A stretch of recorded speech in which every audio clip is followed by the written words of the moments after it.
लेकिन सबसे ज्यादा जो बयानबाजी है वो अमेरिका की ओर से हो रही है। जो बाइडेन लगातार पुतिन को लेकर हमला बोल रहे हैं, वॉर क्रिमिनल तक उन्होंने कहा, ये भी हमने सुना। आगे बढ़ रहे एक बड़ी खबर इस बीच आ रही है। रूस यूक्रेन जंग के बीच ग्रीस की सैन्य ड्रिल देखने को मिली है और ग्रीस ने बताया जा रहा है कि एंड्रोमेडा एयरबेस से शुरू किया है अपना युद्धाभ्यास।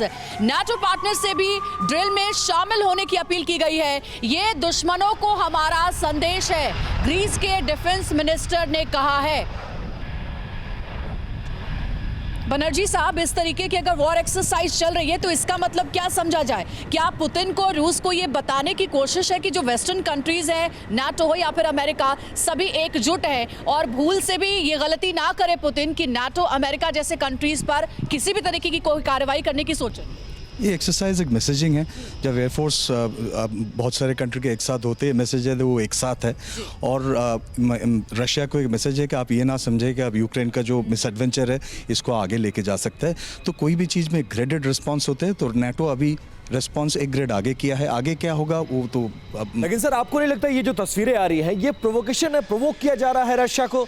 जब रशिया सीधी सीधी लड़ाई यूक्रेन से लड़ रहा है तो फिर इन तस्वीरों और इस तरह की एक्सरसाइज का मतलब क्या है? नेटो का जो लड़ाई चल रहा है उसमें यूक्रेन एक मोहरा है, वो तो पहले से ही पता चल रहा है। और ये जो है इसमें यूक्रेन का जो जनता है सबसे ज़्यादा नुकसान उनको पहुंचेगा। लेकिन ये पॉलिटिकल गेम है, इसमें शायद आम आदमी का कोई सोचता नहीं है। तो ये एक प्रोवोकेशन तो डेफिनेटली है। ठीक है, तो ये प्रोवोकेशन के तहत की गई कार्रवाई है जो वॉर एक्सरसाइज की लगातार जो तस्वीरें हम दिखा रहे हैं। फिलहाल ये जो तस्वीर आप देख रहे हैं ग्रीस की सैन्य ड्रिल की है। वहीं यूक्रेन ने कहा है कि बेलगोरोड हमले में उसका हाथ नहीं है। यह बयान यूक्रेन की सुरक्षा परिषद के सचिव ओलेक्सी डानिलोव ने दिया है। उन्होंने कहा है कि रूस कह रहा है कि हमला हमने किया है, लेकिन यह असलियत नहीं है। बेलगोरोड में जो हमला हुआ उससे यूक्रेन ने खुद को अलग कर लिया है। रूस के बेलगोरोड में हमला हुआ था, यह इल्जाम यूक्रेन पर लगा था कि यूक्रेन भी अब काउंटर अटैक के साथ साथ रूस में हमले भी कर रहा है। लेकिन अब उस पर सफाई आ गई है। सफाई यह है कि यूक्रेन कह रहा है कि हमने बेलगोरोड में हमला नहीं किया।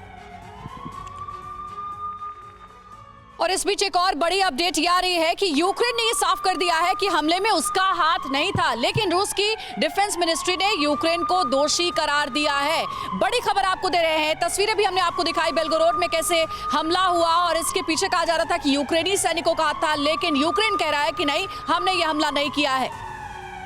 परवाह देश की, सोमवार से शुक्रवार रात 10 बजे TV9 भारतवर्ष पर।